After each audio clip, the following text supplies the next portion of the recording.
He was just a kid, maybe 12, no more than that. His face was bruised, his shoes were taped together, and the oversized hoodie swallowed his small frame like a shell. He walked through the door of a biker clubhouse, the kind of place most grown men avoided, and asked a question no one expected. He didn't beg, he didn't cry. He simply asked, "Can I work here?" And in that moment, time froze. Conversations died. Pool cues hung midair. The jukebox fell silent. Every man in that room turned to look at the boy who dared to walk into their world. What happened next? It didn't just change his life. It shook the entire town and reminded a broken group of bikers what it truly meant to be family. This story isn't about violence or vengeance. It's about choices. It's about a boy who had nothing and asked for dignity instead of pity. It's about people others had written off, men in leather jackets with road dust in their beards and scars that ran deep, becoming the shield that saved a child. And it's about what happens when kindness puts its boots on and decides to fight back. If you've ever doubted that one moment can change a life, let this story change your mind. The door creaked open on rusty hinges as the boys stepped into the clubhouse of the Rust Fangs, a biker crew known more for their roaring engines than their open hearts. Inside, the air was thick with motor oil, cigarette smoke, and memories soaked into concrete.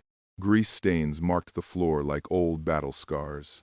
It wasn't the kind of place you'd expect to see a kid, especially not one alone. Heads turned, eyes narrowed. A few chuckles echoed from the back, where men leaned over beer bottles and card tables. "Wrong address, kid," someone muttered. But the boy didn't flinch. He didn't run.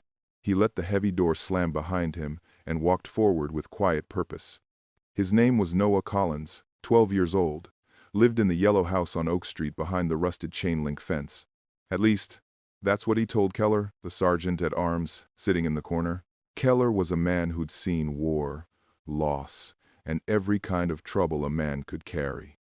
He didn't laugh when the others did.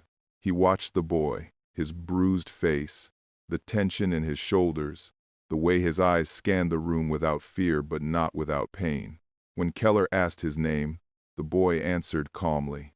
When asked where he lived, he gave a street and a house known for being a foster home with more whispers than answers. And when Keller pointed to the bruise on his cheek and asked what happened, the boy said he fell off his bike. Keller had heard lies before, and this wasn't a good one. Not because it didn't make sense, but because the boy said it like it was the only answer he was allowed to give. Still, Noah wasn't there for sympathy. "I can sweep floors, clean tools, whatever needs doing," he said. "That's all. No pleading, no tears, just work." And that quiet strength, that refusal to be a victim, is what made Keller stand up. He didn't see a runaway. He saw a survivor, the kind of survivor that kids aren't supposed to become. So he told the boy to wait. Sit on the couch, don't talk, don't move, just wait. And Noah did, for 2 hours. Never complained, never asked why, never touched a thing. And that's when everything began to change. Noah didn't waste time. When Keller told him to wait, he did exactly that. He sat on the old couch, hands in his pockets, staring at the stained concrete floor as the clubhouse carried on around him. People came and went. Conversations resumed. Nobody paid him much attention, at least not openly.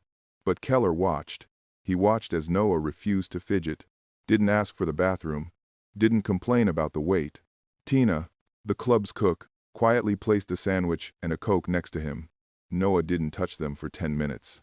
When he finally ate, it was slow, methodical, like someone who'd learned not to waste food because they weren't sure when the next meal would come. 2 hours later, Keller returned. Noah hadn't moved, and that alone told him more than any words could. The kid had patience. He had discipline. But above all, he had the quiet endurance of someone who'd been through things no 12-year-old should have to survive. Keller crouched down to eye level and laid out the offer. Real work. $10 an hour. 3 days a week after school. Tuesdays, Thursdays, Saturdays. 2 hours each shift. But there were rules. No stealing, no lying. Show up on time, work hard. Can you do that? Keller asked. Noah's eyes widened just slightly, a flicker of something soft breaking through his guarded face, maybe hope. He nodded. Yes, sir. Good, Keller said. We start Tuesday at 4. Don't be late. They built to Grast. And just like that, the boy who came in looking like a shadow walked out with something real, a promise. Tuesday came, and true to his word, Noah showed up. Early, wearing the same hoodie, the same taped-up sneakers. He hesitated before knocking, like giving himself one last chance to walk away. But he didn't. Keller opened the door before he could knock again. Punctual. Good. Come on. He led Noah past the main room and into the back garage. The place was huge. The kind of space where 6 motorcycles could line up next to a truck and still have room to move around. The walls were lined with tools arranged like a mechanic's dream, orderly, purposeful. The air smelled like gasoline and fresh starts. Inside was Lucky. Wiry, in his 40s, with grease on his fingers and tattoos that faded with time. He was bent over the guts of a Harley, hands moving like he was sculpting something instead of fixing it. Keller introduced him. This is Lucky. He'll show you what needs doing. Lucky didn't say much, just pointed with his chin. Brooms in the corner. Start there. Noah grabbed the broom and went to work like it was the most important thing he'd ever been asked to do. He didn't sweep like a kid. He swept like someone who knew clean corners meant something. He moved slowly, carefully, getting under shelves, behind toolboxes, into places most people wouldn't bother. Lucky noticed, even if he pretended not to. After an hour, Lucky called him over. You know anything about engines? Noah shook his head. No, sir. Don't call me sir, Lucky grunted. Makes me feel old. He handed Noah a box full of metal parts, bolts, washers, random pieces all jumbled together. Sort these by size and type. Think you can handle that? Noah nodded again, sat on the floor, and started lining them up like puzzle pieces. It wasn't just sorting. It was precision. Calm. Focused. The kind of organization that said more about how his mind worked than any test score ever could. Lucky watched for a while, then nodded to himself. The kid had something. Steady hands. A mind that liked order in a world that rarely gave it. When Noah finally spoke, it was barely above a whisper. My dad used to fix cars. Before. But he didn't finish. The sentence hung there, dangling like an exposed wire. Lucky didn't press. He'd learned a long time ago that some stories only come out when they're ready. Instead, he offered something better. If you keep showing up and working like that, I'll teach you the basics. How engines work, how to take them apart. Might come in handy one day. Noah's face lit up in a way Lucky hadn't seen before. Not a smile exactly, but something close. A flicker of connection. But trouble has a way of knocking louder than kindness. And that knock came sooner than anyone expected. One Thursday evening, Noah was elbow-deep in carburetor parts when the front door of the clubhouse slammed open so hard it rattled the windows. Boots stomped across the concrete. Voices dropped. And then came the shout that turned every head. Where is he? Where's the kid? Clive Henderson stood in the doorway like a storm brewing. He was tall, broad, face red, eyes bloodshot. His shirt was wrinkled and stained, and his breath smelled like cheap whiskey and worse choices. That's my foster kid. And he's coming home. Now. Lucky stepped between him and Noah without thinking, wrench still in hand. Can I help you? You can mind your own damn business, Clive snarled. This is between me and him. But Keller had already stepped out of his office. Calm, controlled, like a man who knew how to face heat without flinching. Mr. Henderson, Noah's shift ends at 6. It's 5:30. I don't give a rat's ass about his shift. He's got chores. I didn't give him permission to be here. Keller didn't blink. Actually, his caseworker signed off on the work program. I have the paperwork if you want to see it. That was a lie, but he said it like gospel. And Clive hesitated. It wasn't just Keller's words, it was the room behind him.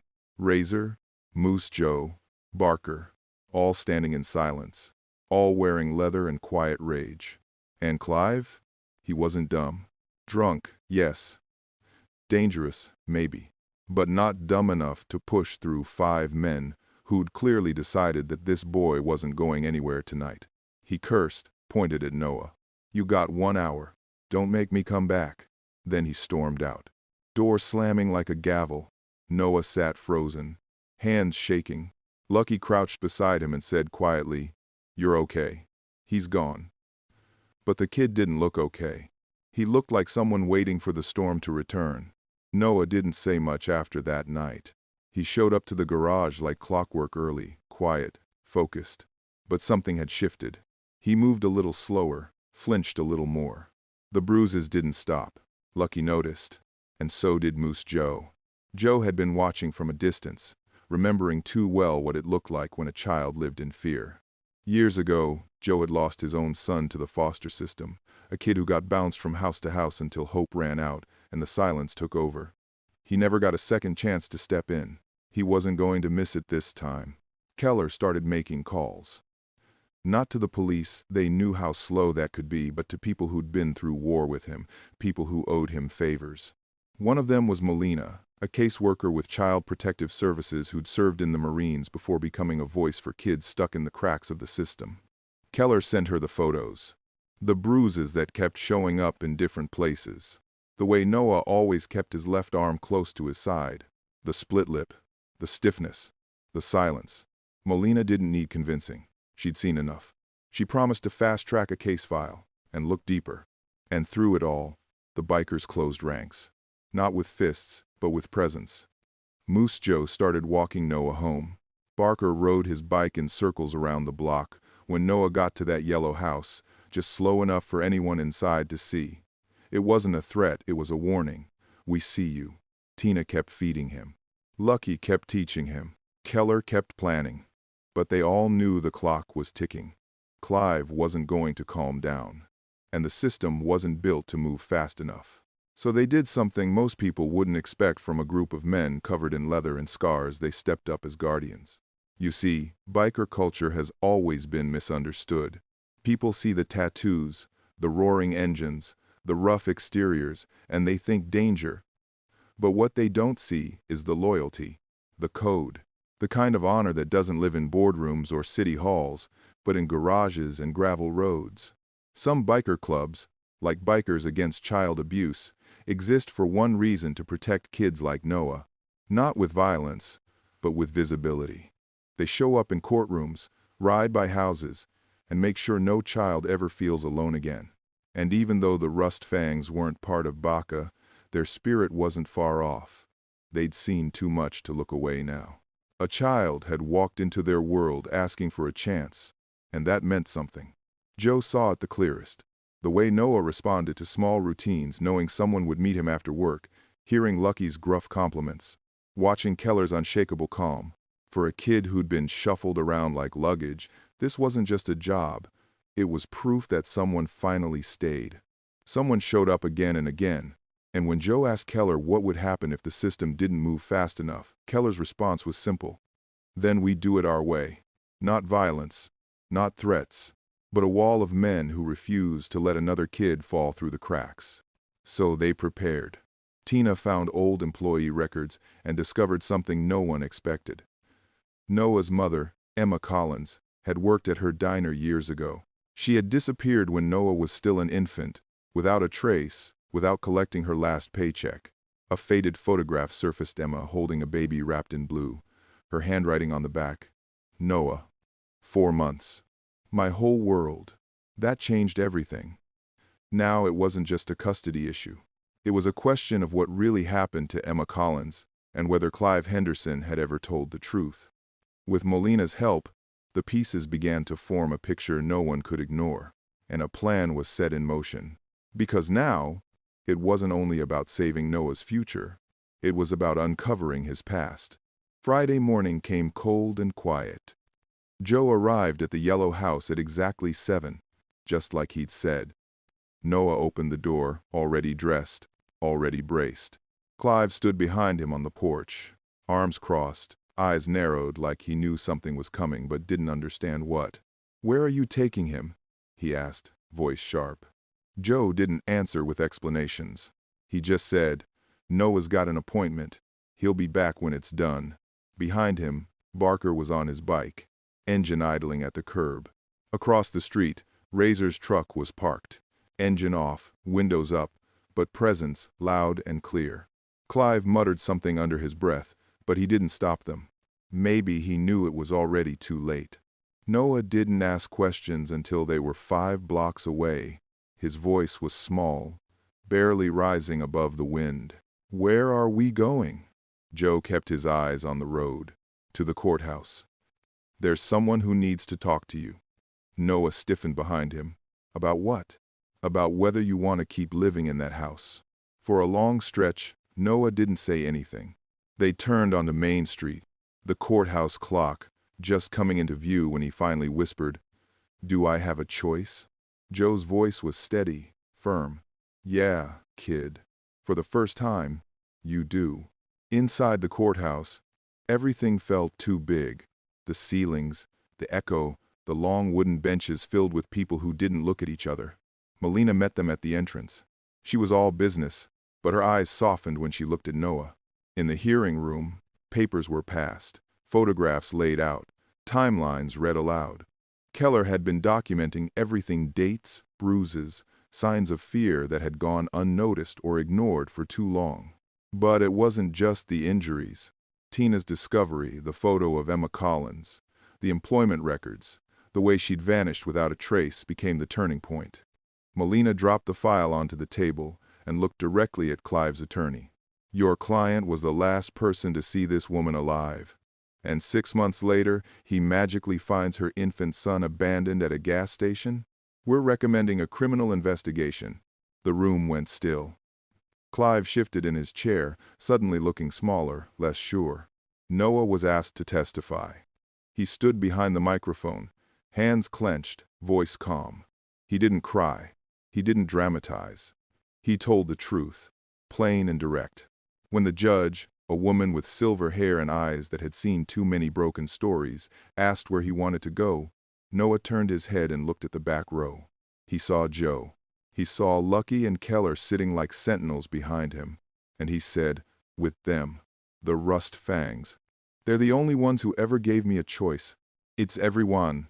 The judge didn't hesitate.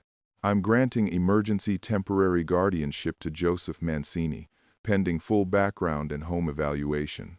The gavel fell with a solid thud that felt more like a door opening than one closing. Clive protested, shouting about rights and lies, but no one listened.